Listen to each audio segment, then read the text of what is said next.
there's a magic in there. And there are just moments where I don't know how to put it. It's like we enter a different realm and time stands still, and we're completely in sync with the nuances and the subtleties and the dynamics. And we're on a roller coaster together. We're going up and down. But I can't really describe it, except that I know that it must be what other people experience on some level, that uplifting thing that you can only get by singing with other people. Group singing has been called magic. Throughout the ages and across civilizations, people have sung in groups for survival, for combat, protest, and for ceremony. In this series of podcasts, we explore the well-being benefits of singing and, in particular, the process of facilitating singing groups. What do group facilitators do? What works? And what difference does it make? In today's episode, we're exploring the findings of my research on the topic of transforming communities and the experience of individuals within those communities, in and beyond the singing session. Before the butterfly can go on to another life, she wraps herself, she wraps herself, she wraps herself up. Before the butterfly can go on to another life, she wraps herself, she wraps herself, she wraps herself up. She wraps herself up. I'm Belinda Densley, a PhD candidate and a singing facilitator. I've chosen to present the findings of my research in harmony with the participants I engaged with, singing facilitators with decades of experience in the leading of singing groups. My research methodology is known as constructivist grounded theory. For the purpose of this podcast, 2 points are relevant. 1, all the arguments I make about the work in this podcast series are grounded in the data. So while I've organised the concepts and theorised the process, I'm using the voices of the facilitators throughout the series to evidence the grounding of my findings in the data. Secondly, taking a constructivist approach means I believe humans make meaning together through interaction. I even wrote a song about it. I'll try to hold your hands and look you in the eye and listen.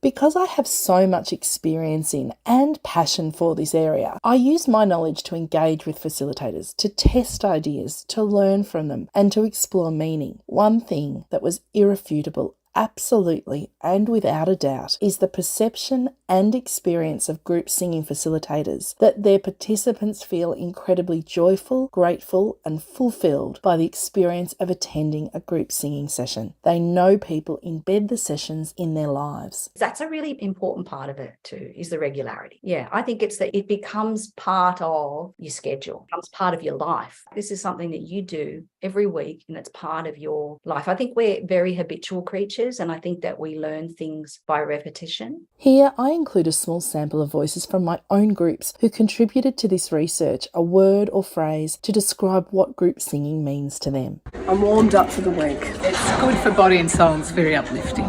The joy of singing with everybody. It's lovely. The most uplifting part of my week, Belinda. Fun and joy and my weekly brain training. Pure joy. I like to forget, connect and enjoy the sound. It brings me great joy. It's the highlight of my week. So uplifting. Thank you. Restorative. A way to belong.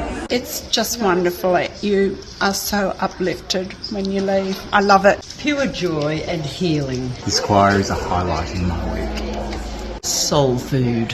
I have never sung. I have waited almost 73 years to sing. It makes me feel very joyful. My body feels alive when I sing. I come to sing for joy and energy. Terrifying, but I love it. For community. Community singing makes me feel joyful. Joyful. Uplifting. Just joyful. So much fun. Makes my heart and soul sing. 17 years of bliss. I come to singing to wash away the day and reconnect with my soul and everyone in my life. Food for the soul. I feel uplifted. I come because it makes me feel so joyful. It's fabulous. Even if you're not very confident with the singing, you're welcome, and it's a lovely, lovely time of the week. Fantastic release. It helps to release so much. Sheer joy. Singing with this group is the highlight of my week. It's magic, fills my cup right up. Connection to self. Singing helps me feel present and grounded and connected. It really lifts me up every week and I sing all week long. Singing's good for the soul, and the best part is that you make great friends. It's true. Singing lifts my spirits and moves my heart and soul. Of course, one could argue that my own participants are likely to speak in the affirmative, but A, why would they come and choose to answer me if they didn't mean these sentiments? And B, every singing facilitator I spoke with recounted versions of these responses from their own sessions. They told me over and over what they see on a weekly basis and over time. You sure? I don't want it so much. People just light up when they come in. You know, some people say it's just the highlight of my week, and I just see them, and there's that sense of even if they've had a hard day, they always walk out lighter, happier, more animated, more self-expressed. Seeing expressions on faces, like they'll always frown at me first while they're learning. Chord happens or this combination, and they just go, oh. It's amazing, and it's been transformative for some people who haven't sung before or didn't know they could or still aren't really sure. It's like, oh no, this is what it's about. It's amazing. What I've witnessed, it's like when they start to open their voices and be vulnerable as a singer, you know, to make sound when they maybe haven't had voice or being able to speak. There are lots of things open up, like maybe they change their work or they... We heard in the last episode the impact of one singer's experience of a song on the whole group. The facilitator noted the group was forever changed in their relationship with a song. Change and transformation were key themes in the interviews. Right from the first episode, we heard facilitators talk about building community and how that community is sustained through group singing. We'll never know where we will lay our heads, but we can be here now. People told me extraordinary and highly personal accounts of the changes group singing made in the lives of individual participants. I gained permission to share this one. I see people come in like kind of like, oh yeah, life's okay, and go out. The change in people's affect is quite powerful at times. I have other people tell me stories. One woman, and I think she'd been coming to singing for a couple of weeks, she told me, you know, Susan, I was in a really bad place and my husband said, you've got to go do something. And so she told me she just decided to come and do some singing. And after those 2 weeks, she said, you know, I no longer feel like that. I was like, wow, okay. So what we do is life-changing, and I think in that context, quite possibly life-saving. There were so many jaw-dropping accounts of what singing had done for people, but to share them here would breach the confidentiality of those third parties. It would also possibly contrive those personal experiences. The research I'm undertaking is on the facilitation of, not the participation in, group singing. So the point here is that facilitators hold close to their hearts enormous personal files of why the work matters. These files have faces, and it's seeing the transformations in people's lives that fuel singing facilitators and lead them back to stage one, to advocating with such conviction. There's still challenges, and then the old can be fresh again. Here we go. I don't know you, but I want you all the more for that.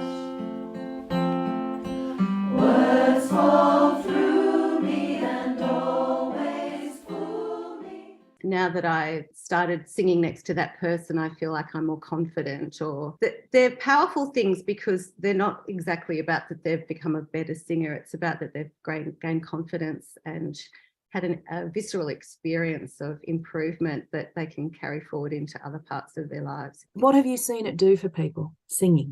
Happiness in this community village where we live. It brought people together who were isolated, and the choir became a time that they made new friends. It gave them confidence to speak about other things. We're talking about individual experiences within the room, but we're talking too about the experiences participants report to facilitators about the impacts in their community engagement outside the room. The transformations we're talking about can be life-changing or life-supporting. Here a leader talks about travelling into a community to lead regular singing groups. This community might typically be categorised as marginalised or lower socioeconomic. You know, those years really alerted me to how hard some people's lives are, and the opportunity to have that moment of bliss and being able to kind of let it go and just literally be in harmony with people for a very focused amount of time is really important for some people's very hard lives. That part of the world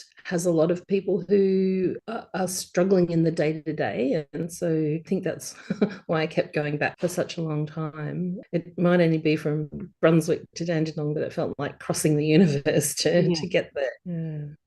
In previous episodes, I've emphasised the withness of the experience of facilitation. Facilitators sing too, so they observe the benefits of participation, and they also have a lived experience of them because they too know them on a personal level. I sense it too. I wouldn't be doing this work if I didn't get so much juiciness out of the experience, for want of a better term, but I can't really express it. I can't really say what it is. Refer to all those articles about the lung capacity and the synchronicity of heartbeats or the immunoglobulins in our saliva after we sing or whatever. But I just think it's even more elemental than that. It's kind of something about humanity. It's something about our body as our instrument. There's a lot about self-love in there, about recognizing yourself, that this is your sound. You can play with it and learn to control it and make it sound all sorts of different things. But at the end of the day, it's your body, it's your own voice, it's unique. And of course, then the fact that we can have our voice means that we can express ourselves, that we're heard. But a good little part of it was that I would feel better, after that session. And that's just harking back to the actual act of singing. We know as choir leaders, we go in there, we don't want to go out at night and do it, but as soon as you get going, just like the singers themselves, you are energized afterwards. So, and I think I remember a doctor saying biologically the nature of that anxiety and depression can often ease in the evenings sometimes. So I was always feeling a little bit better. Choir, and at the end of the choir, there'd be a bunch of us out the front just talking about anxiety and stuff. And, anyone who'd bloody listen, I'd be going, so there are it can work both ways with letting people in and needing their support. So they do hold me up, you could argue. The transformation results from the work, not the person doing the work. Yet, a person does do the work. Sometimes the power of group singing is unexpected to facilitators early in their career, and invariably it's learned on the job. I kind of knew I had a responsibility to the people in my group, but I didn't realise how much of a responsibility I had for people's well-being. It's kind of like a maturing into the mantle that you've taken on. Having done a little bit of mentoring with singing leaders in a number of different roles, I have noticed that people who, very early in their career are really excited about the music, what we can do with the music and get the right people and make the right sounds. And that's really fantastic. And then all that singing stuff, that's all going to happen anyway. Like the research shows when we sing, that's just going to happen. I don't have to have an active role in that. It's just going to happen. But then when you're actually in the room with real people, you're called on to put your toe in other waters that maybe you didn't think you were signing up for. Here I'm talking about impact, about effect on communities and the sort of effect. In episode 1, we talked about the fact singing leaders do feel their work is misunderstood in wider society, undervalued, and oftentimes not actually even recognised as a job. That's why this explanation is important. In this section, when explaining the impact of group singing facilitation, I share the concern many facilitators have that this may appear an exercise in ego. And I find it immensely flattering and rewarding. Like, it's to know that you've had this impact on people. And I would argue that it's not really the impact I've had. It's that collective impact of what I have facilitated, and this one person who just happens to be drawing the elements together. I work really hard at being one of the team. Here Faye put a nuanced voice to the point leaders often made, that this is work. The articulation of it is not about taking credit for what's possible in the gathering of people, but highlighting the transformative potential of it and the importance of that. Your job is in the trying and the rest is none of your business, And that's where trust comes in, I guess, or faith, because again, it's to put something in the air and let it do its work. I get lovely gratitude back from people. I had to learn how to take that wave of goodwill and gratitude and be glad, so that it didn't affect my sense of self, but it nourished my resolve or the work itself. It fed my confidence. With that said, I return to the point we're talking about, the importance and the impact of the work of group singing facilitation in communities. Before I make the next point, let's revise the process featured so far across the episodes. Singing facilitators are 1. Advocating for singing participation, for well-being, for community building, and for their own role. 2. They're curating a program, selecting, developing, framing, and sharing songs. 3. They're welcoming and sustaining songful, harmonious expression, cultivating safety, and sustaining magic moments, all while adapting to the needs of the group and developing connections. So now, 4. We talk about the transformation that happens within individuals and their relationships in their own communities, as well as what transforms in the group singing community and the wider community within which it sits. Consider this. What we're doing is creating musical villages, and the people that are leading, it's not only arts practice, but it's creating culture as well. So the singing might be the vehicle, but underneath that Absolutely. is the community development, or broader for you, it's actually cultural change. I call it the fly trap. What about the direct connection from a singing community to the broader community that's made through performance?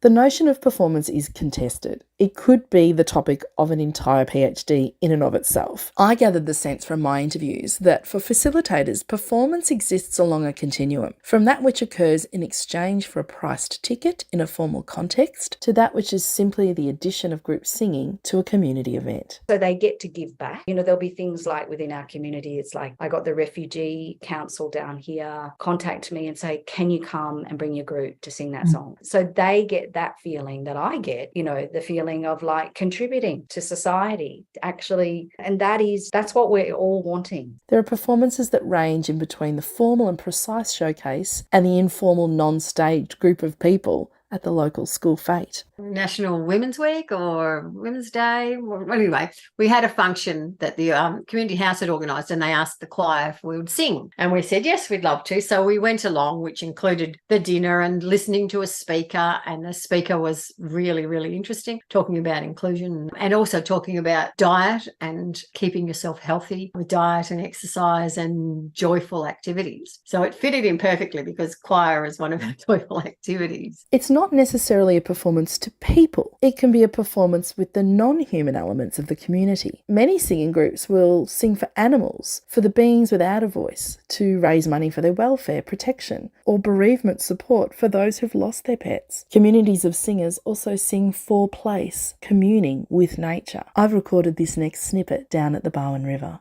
Sometimes singing groups take place in nature, trying to include the soundscape of the natural community in the singing group. For example, on International Women's Day this year, 70 singers and I gathered by the banks of the Barwon River, listening to the sounds of nature and watching the butterflies dance through the circle while we sang about butterflies and change. I'm growing my wings. I'm growing my wings. I listen up for the truth to tell at my heart. I listen out through my skin, it sets me apart. It taps at my heart. Truth taps at my heart. This is a recording of us standing in a car park singing to a space a tree used to be.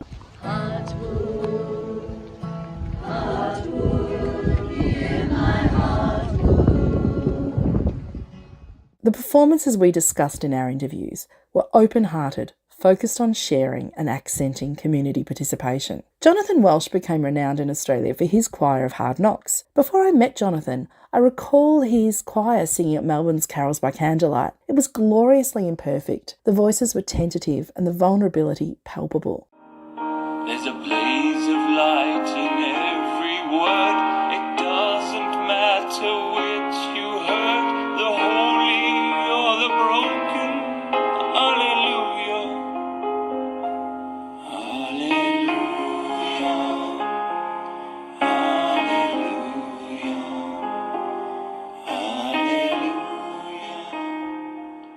It was a choir of homeless people who literally experienced hard knocks. Jonathan talks about how performance for him is key to the transformation of individuals and their engagement with community and culture. Try to bear with the noise in the background here. Jonathan and I were on the street.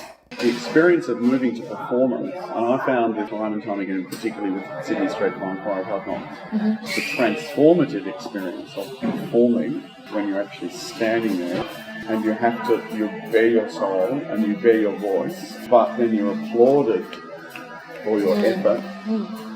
That's when the key turns. What happens? This comes back to the main premise of the work that I do, is competence builds confidence. We've talked about the things facilitators do, the physical actions from creating a circle, welcoming acts, speaking about safety, singing songs, gesturing for their repeats. But here, there's a presencing to the transformational capacity. There's a conscious awareness that the singing is enabling a shift in beingness for all in the room.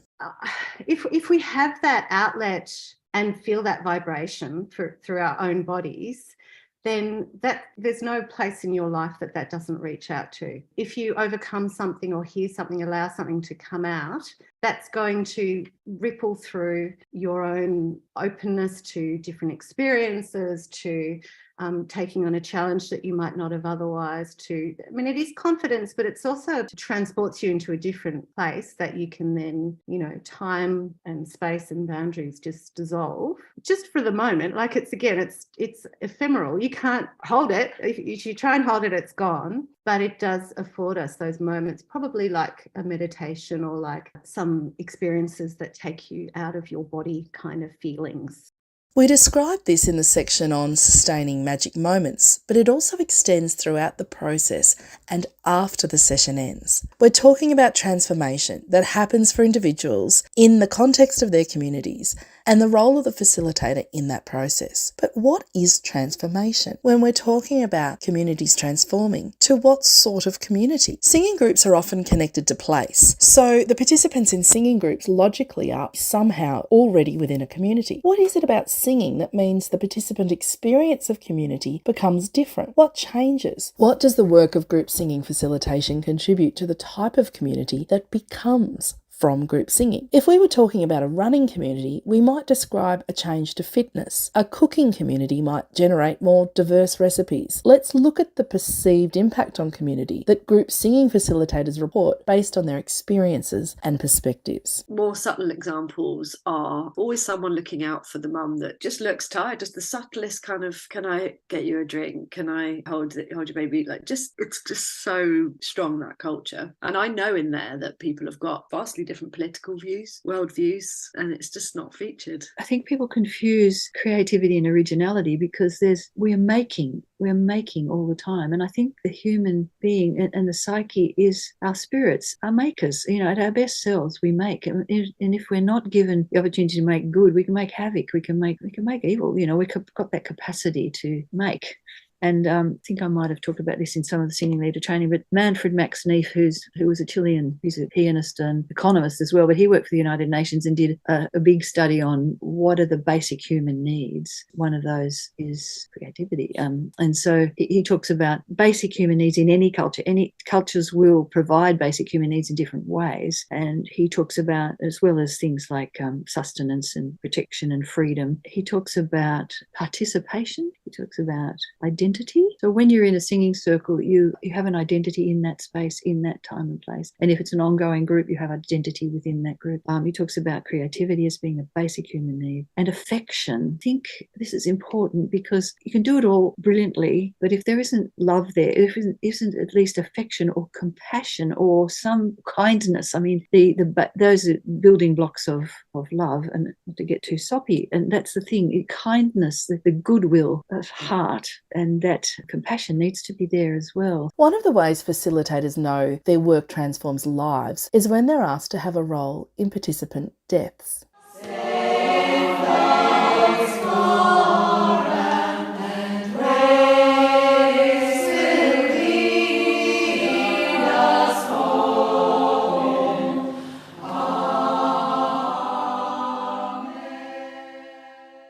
The singing groups mean a lot to participants. We've talked about how social connections form, and these go beyond the singing session, where participants become part of one another's lives. They join other music groups, they socialise, they recreate, they provide one another with support. But the group singing facilitators aren't directly involved in those experiences, of course. But many group singing facilitators talked from their end-of-life chronicles. Remember in previous episodes talking about holding grief and gratitude? I can't be part of every life. And that's really hard. I've had many situations where I've been told about really significant milestones in people's lives, and most commonly it's illnesses, deaths of people I don't know, but I'm invited to funerals and expected to go. People I've never heard of have rung me to say, my mother was in your choir between 2009 and 2012. Do you think the choir might sing at her funeral? It was very important to her. Yeah, tomorrow, yeah.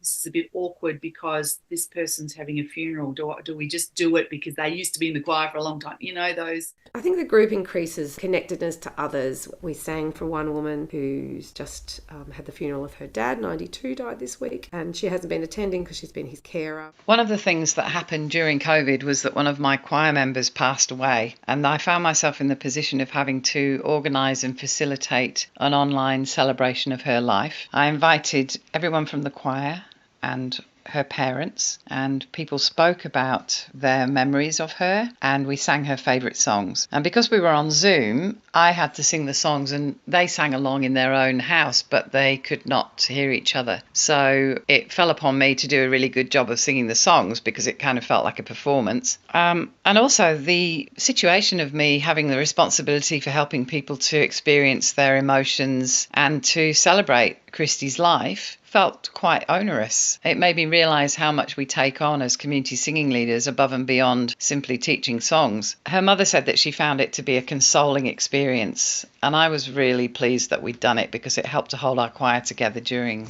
COVID. If you wait for me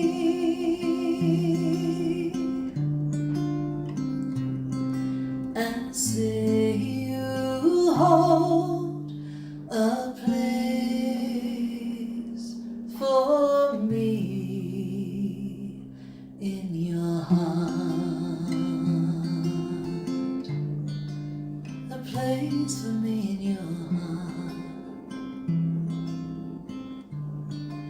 a place for me in your heart.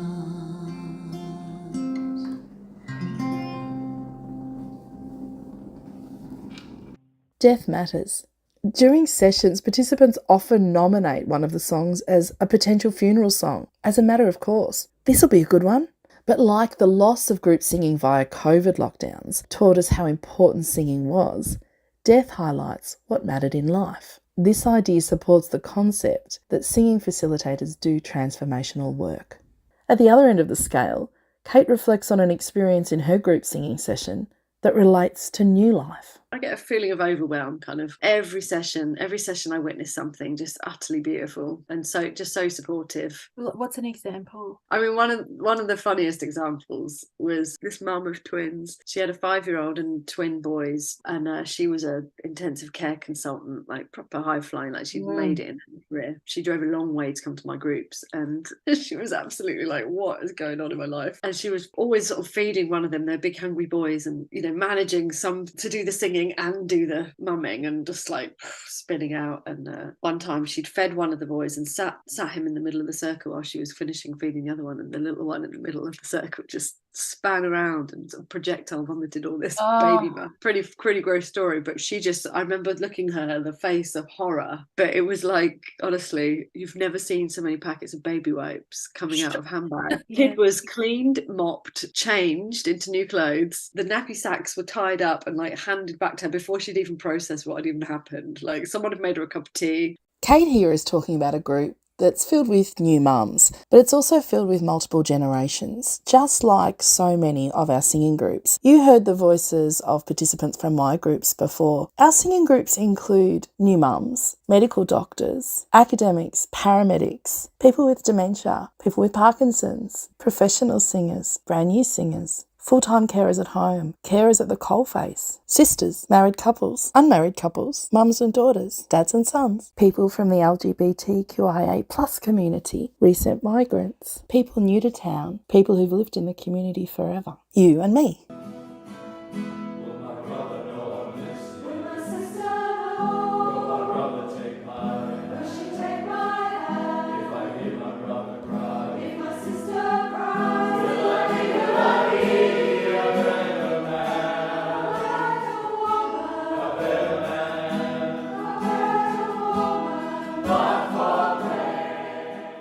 This podcast series is an explanatory story of the process of group singing facilitation. In this episode, we heard about the transforming of communities through the work. You heard experienced facilitators talk about transformation of individual lives, of communities, and of the connection between the singing groups, their own communities, and the natural environment, in life and in death. We began with advocating, then curating, then welcoming and sustaining harmonious expression, and then the final stage of the group singing facilitation process was presented, transforming communities. In a later series of podcasts, the significance and impact of this process can be explored. Thank you to the expert singing facilitators whose voices you heard throughout the series. Thank you too to the beautiful singers of a cappella singing whose voices you heard singing throughout the series.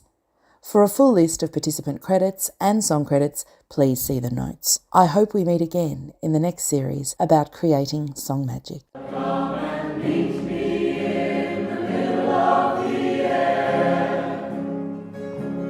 I will meet you in the middle of the air. I will meet you in the middle of the air. Come and meet me in the middle of the air. I will meet you in the middle of the